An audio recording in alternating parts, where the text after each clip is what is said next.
Hello viewers, আশা করি আপনারা সবাই ভালো আছেন। এটা দ্য ডেইলি স্টারের একটা রিপোর্ট, আর এই রিপোর্টটা খুবই গুরুত্বপূর্ণ। আশা করি শেষ পর্যন্ত এই ক্লাসটা দেখবেন। আমি অবশ্যই ভেঙে ভেঙে অনুবাদ করব, এবং এই রিপোর্টের মধ্যে যে গুরুত্বপূর্ণ ওয়ার্ডসগুলি আছে সেগুলি আমি আপনাদেরকে বিভিন্ন ডিকশনারি থেকে বের করে দেখাবো। তো এই রিপোর্টের শিরোনামটি লেখা হয়েছে egg boy to donate money for mosque attacks victims. Egg boy কোট করা হয়েছে, ডিম বালক, টু ডোনেট মানি। ডোনেট অর্থ হচ্ছে দান করা, আর টু ডোনেট, ভিউয়ার্স আপনারা অন্যান্য এডিটোরিয়াল বা কোনো রিপোর্টের শিরোনামে দেখেছেন যখন ইনফিনিটিভ অর্থাৎ টু প্লাস ভার্ব ওয়ান ব্যবহার করা হয় তখন সেটি ফিউচারিটি প্রকাশ করে। তো যদি এই শিরোনামটি যদি ভালোভাবে বুঝতে চান তাহলে প্রথম সেন্টেন্সটি দেখলেই বিষয়টা ক্লিয়ার হয়ে যাবে। প্রথম সেন্টেন্সটি দেখুন, লেখা হয়েছে egg boy is going to donate. তো ভিউয়ার্স, বি গোয়িং টু একটা মডাল ফ্রেজ, যার অর্থ হচ্ছে নিকটবর্তী ভবিষ্যতে কেউ কোনো কিছু করতে যাচ্ছে এমন। তো egg boy is going to donate, egg boy দান করতে যাচ্ছে, আর বি গোয়িং টু একটা মডাল ফ্রেজ। তো আপনারা জানেন যে কোনো রিপোর্ট অথবা কোনো এডিটোরিয়ালের শিরোনামে সাধারণত অক্সিলারি ভার্ব পরিহার করা হয়, সাইলেন্ট রাখা হয়। তো এখানেও রাখা হয়েছে এগ বয় টু ডোনেট, অর্থ হচ্ছে egg boy is going to donate. Egg boy দান করতে যাচ্ছে, মানি টাকা দান করতে যাচ্ছে, ফর মস্ক অ্যাটাকস ভিকটিমস, মসজিদে আক্রমণের যারা শিকার হয়েছে তাদের জন্য এগ বয় টাকা দান করতে যাচ্ছে। এটাই হচ্ছে এই রিপোর্টের শিরোনাম। নেক্সট,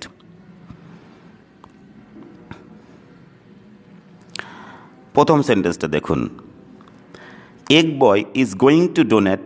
এগ বয় আপনারা দেখেছেন যে বি গোয়িং টু অর্থ হচ্ছে কোনো কিছু করতে যাচ্ছি, যাচ্ছে বা যাচ্ছেন, এরকম সেন্সে বি গোয়িং টু ব্যবহার করতে হয়, অর্থাৎ নিকটবর্তী ভবিষ্যতে। যেমন যদি বলা হয় যে আমি এই মাসে একটি টেলিভিশন কিনতে যাচ্ছি, I am going to buy a television this month, এরকম করে। তো egg boy is going to donate, egg boy দান করতে যাচ্ছে, ডোনেট অর্থ হচ্ছে দান করা, egg boy is going to donate, egg boy ডিম বালক দান করতে যাচ্ছে। মোস্ট অফ দ্য মানি, বেশিরভাগ টাকায় দান করতে যাচ্ছে। রেইজড ফর হিম, তো রেইজ হচ্ছে উত্তোলন করা, রেইজড উত্তোলিত, মানে হুইচ হ্যাজ বিন রেইজড, যা উত্তোলিত করা হয়েছে বা উত্তোলন করা হয়েছে বা তোলা হয়েছে। তো শুধু রেইজড থাকলে বাংলা করবেন উত্তোলিত, ভার্বের পাস্ট পার্টিসিপল ফর্ম থাকলে কৃত, ঋত এরকম হয়ে যাবে। তো রেইজড ফর হিম, তার জন্য উত্তোলিত বেশিরভাগ টাকাই সে দান করতে যাচ্ছে। Towards the victims of Christchurch mosque attacks, local media reports. তো কাদের উদ্দেশ্যে দান করতে যাচ্ছে? Towards the victims of Christchurch mosque attacks, Christchurch mosque যে আক্রমণ, ক্রাইস্টচার্চ মসজিদে আক্রমণের যারা শিকার হয়েছেন তাদের উদ্দেশ্যে তার জন্য উত্তোলিত যে টাকা, সেই টাকার বেশিরভাগ টাকাই তিনি দান করতে যাচ্ছে।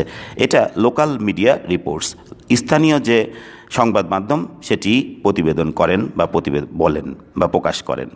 তো ভিউয়ার্স, আশা করি প্রথম সেন্টেন্সটি বুঝতে পেরেছেন যে এগ বয় তার উদ্দেশ্যে উত্তোলিত যে টাকা, সে টাকার বেশিরভাগ টাকাই তিনি দান করতে যাচ্ছে ক্রাইস্টচার্চ মসজিদে যে আক্রমণ হয়েছিল সেই আক্রমণে যারা শিকার হয়েছেন তাদের উদ্দেশ্যে তিনি তার বেশিরভাগ টাকাই, তার উত্তোলিত বেশিরভাগ টাকাই তিনি দান করতে যাচ্ছে।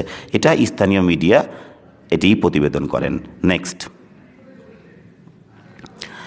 17-year-old Will Cannoli, who refers to himself as the egg boy, cracked a raw egg over disgraced Australian politician Fraser Anning's head. তো এটি একটি বড় সেন্টেন্স। এখন ভেঙে ভেঙে পড়লে এরকম হবে যে 17-year-old Will Cannoli, 17 বছর বয়সী উইল ক্যানোলি, 17 বছর বয়সী Will Connolly, who refers to himself, যে নিজেকেই, রেফার টু হচ্ছে কোনো কিছু নির্দেশ করা, উল্লেখ করা বা আখ্যায়িত করা বোঝাচ্ছে এখানে। Who refers to, present indefinite tense, who refers to himself, সে নিজেকে আখ্যায়িত করে as the egg boy, egg boy হিসেবে, ডিম বালক হিসেবে যে নিজেকে আখ্যায়িত করে, সেই crack an egg, crack egg অর্থ হচ্ছে শব্দ করে ডিম ফাটানোকে বলা হবে ক্র্যাক এগ। তো ক্র্যাকড পাস্ট ইনফিনিটেন্স ফাটিয়েছিল, এ র এগ একটা কাঁচা ডিম ফাটিয়েছিল, over disgraced Australian politician Fraser Anning's head. তো ডিসগ্রেসড অর্থ হচ্ছে নিন্দিত অস্ট্রেলিয়ান পলিটিশিয়ান রাজনীতিবিদ ফ্রেজার অ্যানিংস হেডের উপরে একটি কাঁচা ডিম ফাটিয়েছিল। তো এই সেন্টেন্সটি বোঝাচ্ছে যে 17 বছর বয়সী উইল ক্যানোলি যে নিজেকে ডিম বালক হিসাবে আখ্যায়িত করেন, সেই একটি কাঁচা ডিম ক্র্যাকড করেছিল, ফাটিয়েছিল। এই নিন্দিত অস্ট্রেলিয়ান রাজনীতিবিদ ফ্রেজার অ্যানিংস হেডের উপরে একটি কাঁচা ডিম ফাটিয়েছিল, তাই বোঝাচ্ছে। Next, the egging came after Anning made victim blaming comments in the wake of Christchurch mosque shootings. তো দেখুন, এগিং অর্থ হচ্ছে ডিম ছোড়া বা ডিম ফাটানোর যে কাজ, সেটাকে বলা হবে এগিং। এগিং এখানে নাউন হিসেবে ব্যবহার করা হয়েছে। তো ভিউয়ার্স, আমি এগিং শব্দটি আপনাদেরকে ডিকশনারি থেকে দেখাতে চাই। দেখুন, এগিং এটা হচ্ছে উইকিপিডিয়া। এগিং, তো দেখুন, egging is the act of throwing eggs at houses, cars or people. Egging is a criminal offense in most areas. The eggings are usually raw but sometimes hard boiled or rotten. তো egging হচ্ছে বাড়িতে, গাড়িতে এবং লোকজনের উপরে ডিম ছোড়ার যে কাজ, সেটাকে বলা হয় এগিং। আর এগিং হচ্ছে একটা ক্রিমিনাল অফেন্স, একটা অপরাধমূলক কাজ, এবং বেশিরভাগ এলাকাতেই, বেশিরভাগ দেশে আর কি।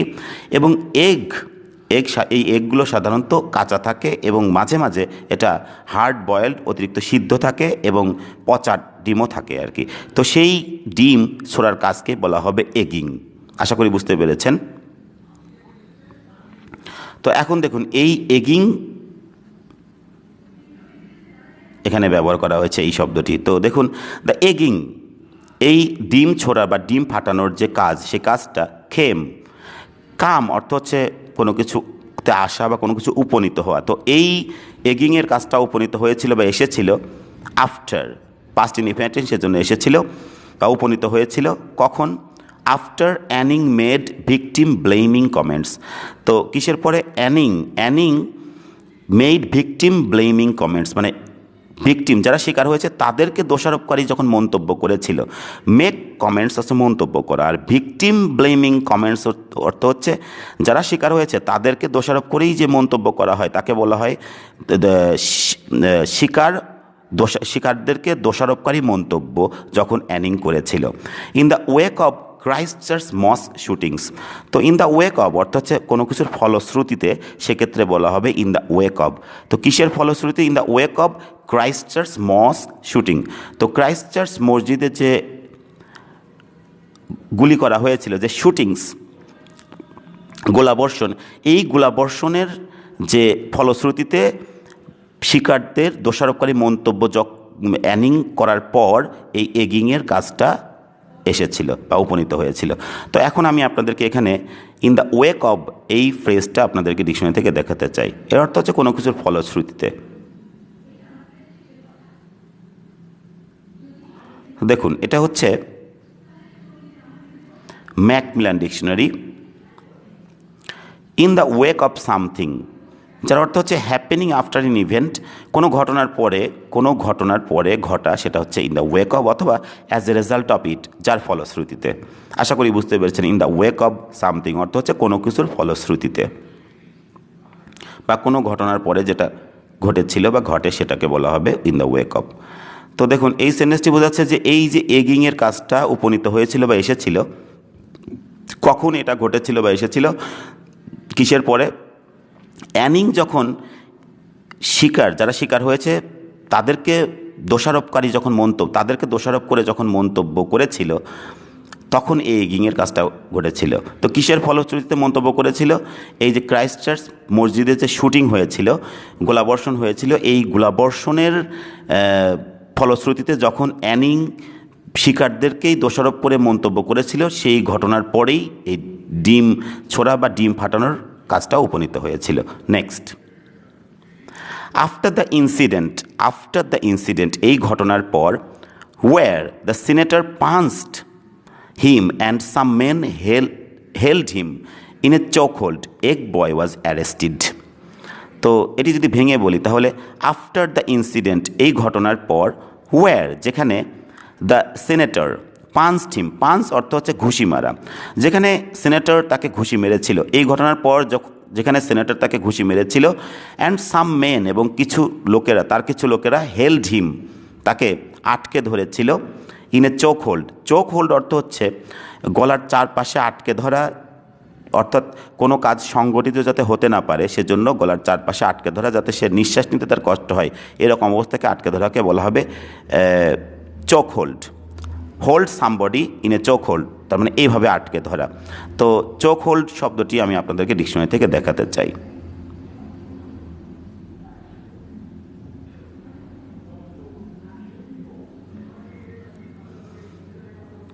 তো ভিউয়ার্স দেখুন, চোক হোল্ড, এ টাইট গ্রিপ রাউন্ড এ পারসনস নেক, তার মানে একজন ব্যক্তির ঘাড়ের চারপাশে একটা টাইট গ্রিপ, মানে কঠোরভাবে আঁকড়ে ধরা। ইউজ টু রেস্ট্রেন দেম, তাদেরকে সীমাবদ্ধ নিয়ন্ত্রণ করতে, বাই রেস্ট্রিক্টিং দেয়ার ব্রিদিং, তাদের নিঃশ্বাস নেওয়াকে সীমাবদ্ধ করে দিতে, নিঃশ্বাস নেওয়াটা আটকে দিতে যে গলার চারপাশে হাত দিয়ে আটকে ধরা হয় সেটাকে বলা হবে choke hold. The police have banned choke holds, police হচ্ছে চোক হোল্ডসকে নিষিদ্ধ করেছে। এরকম চোক হোল্ড, আশা করি বুঝতে পেরেছেন চোক hold.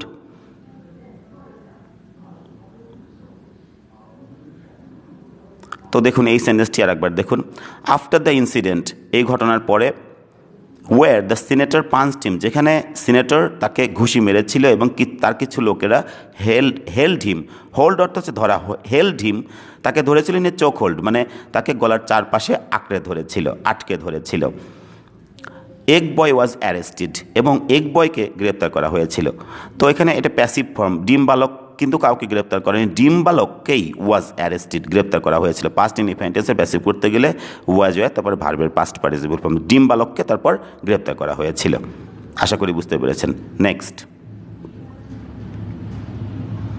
This prompted the creation of a GoFundMe page to raise funds for his legal fees and more eggs, which has so far raised close to $42,000, according to a report published on the New Zealand Herald.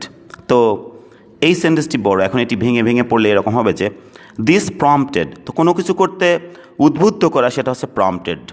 তো this prompted the creation of A GoFund page, তো এটি উদ্বুদ্ধ করেছিল একটি GoFundMe page সৃষ্টিতে উদ্বুদ্ধ করেছিল এই ঘটনাটি। টু কিসের উদ্দেশ্যে উদ্বুদ্ধ করেছিল? টু রেইজ ফান্ডস, মানে ফান্ড উত্তোলিত করতে, মানে অর্থাৎ টাকা উত্তোলন করতে, ফর হিজ লিগ্যাল ফিজ, তার লিগ্যাল অর্থ হচ্ছে আইনগত, তার আইনগত যে ফি, সেই ফির উদ্দেশ্যে টাকা উত্তোলিত করতে, অ্যান্ড মোর এগস, এবং আরও ডিম কেনার উদ্দেশ্যে আর কি, আরও ডিমের উদ্দেশ্যে। হুইচ হ্যাজ সোফার রেইজড, এটি present perfect tense, which has সোফার রেইজড, যেটি এযাবৎ উত্তোলিত করেছে, তুলেছে বা উত্তোলিত করেছে, ক্লোজ টু $42,000, অর্থাৎ ক্লোজ টু কাছাকাছি $42,000 কাছাকাছি এ পর্যন্ত উত্তোলিত করেছে, according to A report published on the New Zealand Herald. তো নিউজিল্যান্ডের হেরাল্ড পত্রিকায় প্রকাশিত একটি প্রতিবেদন অনুযায়ী। তো এই সেন্টেন্সটি বোঝাচ্ছে যে নিউজিল্যান্ডের হেরাল্ড পত্রিকায় প্রকাশিত একটা প্রতিবেদন অনুযায়ী এই ঘটনাটি একটা GoFundMe পেজ সৃষ্টিতে উদ্বুদ্ধ করেছিল। যেই পেজ সৃষ্টি করা হয়েছিল কি উদ্দেশ্যে? ফান্ড উত্তোলন করতে, তার আইনগত যে ফি, সেই ফিয়ের জন্য, এবং আরও ডিমের উদ্দেশ্যে, যেটি এযাবৎ $42,000 মতো উত্তোলন করেছে। নেক্সট, এভাবে ভেঙে ভেঙে পড়লে বড় বড় সেন্টেন্সগুলো খুব সহজেই অনুবাদ করতে পারবেন। তার মধ্যে হাউএভার, যাই হোক, the person who created the page said Cannoli had got in touch with him and said that he is committed to sending a majority of the money to the victims of Christchurch terrorist attacks. So, however, যাই হোক, the person who created the page, the person who অর্থাৎ relative প্রোনাউনের ব্যবহার, যে ব্যক্তি, the person who অর্থাৎ যে ব্যক্তি সৃষ্টি করেছিল দ্য পেজ, এই পেজটা যে ব্যক্তি তৈরি করেছিল, বা এই পেজটা যে ব্যক্তি খুলেছিল বা সৃষ্টি করেছিল সেই ব্যক্তি সেড বলেছিল Connolly had got in touch with him, ক্যানোলির তার সাথে সাক্ষাৎ হয়েছিল। তো গেট ইন টাচ অর্থ হচ্ছে কারোর সাথে সাক্ষাৎ হওয়া। তো Connolly had got in touch with him, ক্যানোলির তার সাথে সাক্ষাৎ হয়েছিল পাস্ট পারফেক্ট টেন্স, এবং সেড এবং বলেছিলেন যে হি ইজ কমিটেড, সে কমিটেড টু কোনো কিছু করতে নিবেদিত বা কোনো কিছুতে প্রতিশ্রুতিবদ্ধ। তো he is committed to sending a majority of the money, সে নিবেদিত বা সে প্রতিশ্রুতিবদ্ধ বা নিবেদিত কী কাজ করতে, সেন্ডিং সেন্ডিং পাঠাতে, মেজরিটি অফ দ্য মানি এই টাকার অধিকাংশ টাকাই সে পাঠাতে নিবেদিত to the victims of Christchurch terrorist attacks. তো ক্রাইস্টচার্চ যে সন্ত্রাসী হামলার যারা শিকার হয়েছেন তাদের উদ্দেশ্যে এই বেশিরভাগ টাকাই সে প্রেরণ করতে নিবেদিত। তো এটি বোঝাচ্ছে যে যাই হোক যে ব্যক্তি এই পেজটা ক্রিয়েট করেছিলেন সেই ব্যক্তি ক্যানোলির সাথে সাক্ষাৎ পেয়েছিলেন এবং তিনি বলেছিলেন যে ক্যানোলি মানে অর্থাৎ হচ্ছে ক্যানোলি হচ্ছে এই তার যে টাকা, এই বেশিরভাগ টাকাই তিনি প্রেরণ করতে নিবেদিত কাদের উদ্দেশ্যে, ক্রাইস্টচার্চ টেররিস্ট যে অ্যাটাক, ক্রাইস্টচার্চ মসজিদে যে সন্ত্রাসী হামলার যে ভিকটিম শিকার হয়েছে তাদের উদ্দেশ্যে এই তার বেশিরভাগ টাকাই তিনি প্রেরণ করতে নিবেদিত বা প্রতিশ্রুতিবদ্ধ। কমিটেড কোনো কিছু করতে নিবেদিত, কমিটেড টু থাকলে, কমিটেড টু এখানে প্রিপোজিশন, কমিটেড টু থাকলে ভার্বের সাথে আইএনজি করতে হবে। Next, after Cannoli was released without being charged, he spoke out on Twitter. তো after Cannoli was released, Cannoli মুক্ত হওয়ার পর উইদাউট বিং চার্জড, অভিযুক্ত কোনো without plus verb plus ING অর্থ কোনো কিছু করার ছাড়া বা না করে। তো উইদাউট বিং চার্জড অভিযুক্ত হওয়া ছাড়া, অভিযুক্ত না হয়ে ক্যানোলি মুক্ত হয়েছিল, তারপরে ক্যানোলি অভিযুক্ত না হয়ে মুক্ত হওয়ার পর, অভিযুক্ত হওয়া ছাড়া মুক্ত হওয়ার পর he spoke out on Twitter, সে টুইটারে স্পষ্ট করে বলেছিল। স্পিক আউট অর্থ হচ্ছে কোনো কিছু স্পষ্ট করে বলা, সে টুইটারে স্পষ্ট করে বলেছিল ডোন্ট এগ পলিটিশিয়ানদেরকে প্ররোচিত করবেন না।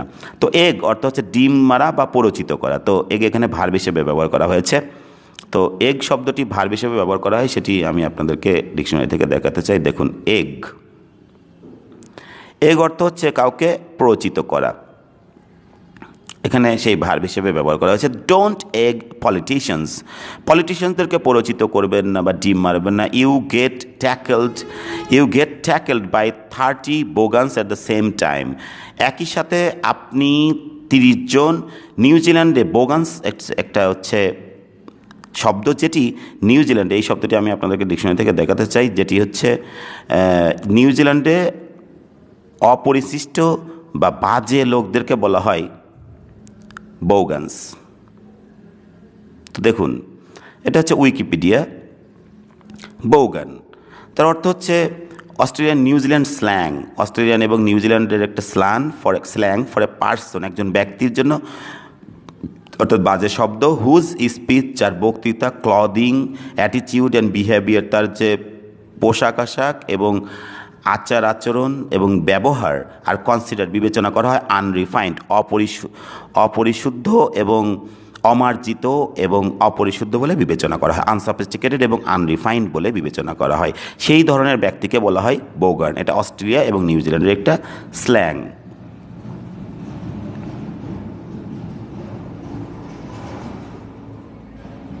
তো ইউ গেট ট্যাকলড তার অর্থ হচ্ছে আপনি আটকে যেতে পারেন। গেট ট্যাকলড অর্থ হচ্ছে আটকে যাবেন বা আটকে যেতে পারেন বাই 30 বোগানস, 30 জন এরকম অপরিশিষ্ট ব্যক্তিদের দ্বারা আটকে যেতে পারেন। এট দ্য সেম টাইম, একই সাথে কিছু লোক ছিল যারা তাকে এরকম চোখ করেছিল। তো সেক্ষেত্রে সেই জন্য এই সেন্টেন্সটা ব্যবহার করেছে, you get tackled by 30 bogans at the same time, আপনি একই সাথে 30 জন অপরিশিষ্ট ব্যক্তির দ্বারা আটকে যেতে পারেন বা আটকে যাবেন আর কি। He said in a video, তিনি ভিডিওতে বলেছিলেন, I learn the hard way, আমি এই কঠোর পরিস্থিতি বা অবস্থা বুঝেছিলাম বা অভিজ্ঞতা লাভ করেছিলাম। এখানে লার্নড অর্থ হচ্ছে জেনেছিলাম বা শিখেছিলাম বা অভিজ্ঞতা লাভ করে। I learn the hard way, আমি সেই লার্ন দ্য হার্ড ওয়ে অর্থ হচ্ছে কোনো কঠোর পরিস্থিতির সম্মুখীন হয়। লার্ন দ্য হার্ড ওয়ে, আমি সেই কঠোর পরিস্থিতির সম্মুখীন হয়েছিলাম বা সেই পরিস্থিতিটা আমি দেখেছিলাম বা সেই পরিস্থিতি আমি শিখেছিলাম। Next, he also revealed on Twitter that, তিনি টুইটারে আরও প্রকাশ করেছিলেন, রিভিল অর্থ হচ্ছে প্রকাশ করা, he also revealed on Twitter that, তিনি টুইটারে আরও প্রকাশ করেছিলেন যে this was the moment I felt so proud to exist as a human being, এটা ছিল সেই মুহূর্ত যখন, এখানে হোয়েনটাকে সাইলেন্ট রাখা হয়েছে, ইট ওয়াজ দ্য মোমেন্ট, এটা ছিল সেই মুহূর্ত, হোয়েন আই ফেল্ট, যখন আমি অনুভব করেছিলাম, হোয়েন সাইলেন্ট রাখা হয়েছে, ওখানে আই ফেল্ট, আমি অনুভব করেছিলাম, সো প্রাউড, এত গর্বিত অনুভব করেছিলাম, টু এক্সিস্ট, এখানে কিন্তু এসটা হবে না, প্রিন্টিং মিস্টেক, টু এক্সিস্ট বিদ্যমান, টিকে থেকে, অ্যাজ এ হিউম্যান বিং, তো মানুষ হিসাবে টিকে থেকে আমি খুবই গর্বিত অনুভব করেছিলাম, এটি ছিল সেই মুহূর্ত। Let me inform all you guys, তো তোমাদের সকলকেই আমাকে জানাতে দাও, লেট মি অর্থ হচ্ছে কোনো কিছু করতে দেওয়া, লেট মি ইনফর্ম আমাকে জানাতে দিন, অল ইউ গাইজ আপনাদের সকলকেই আমাকে জানাতে দিন যে মুসলিমস আর নট টেরোরিস্টস, মুসলমানরা টেরোরিস্ট নয়, আর নট টেরোরিস্ট, মুসলমানরা হচ্ছে সন্ত্রাসী নয়, and terrorism has no religion, এবং টেরোরিজমের কোনো ধর্ম নেই, হ্যাঁ ভার্বে টেরোরিজম হ্যাজ নো রিলিজিয়ন, মুসলিমরা সন্ত্রাসী নয়, and terrorism has no religion, এবং সন্ত্রাসবাদের কোনো ধর্ম নেই, হ্যাভ ভার্ব সেজন্য নেই। All those who consider Muslims, যারা, অল দোজ হু অর্থ হচ্ছে যে সকল ব্যক্তিরা, কনসিডার মুসলিমস যারা মুসলমানদেরকে বিবেচনা করে, এ টেরোরিস্ট কমিউনিটি একটা সন্ত্রাসী সম্প্রদায় হিসেবে বিবেচনা করে, হ্যাভ এমটি হেডস লাইক অ্যানিং, তাদের হচ্ছে নির্বুদ্ধি মাথা রয়েছে, অ্যানিংয়ের মতো তাদের নির্বুদ্ধি মাথা রয়েছে। তো এমটি মানে কিন্তু শুধু খালি নয়, এমটি মানে দেখুন, এমটি মানে বুদ্ধিহীন বা অসার, বুদ্ধিহীন বা অসার, মূর্খ, সেগুলোকে এমটি বলা হবে, এমটি হেডস। তো এই সেন্টেন্সটা আবার দেখুন যে বলা হচ্ছে যে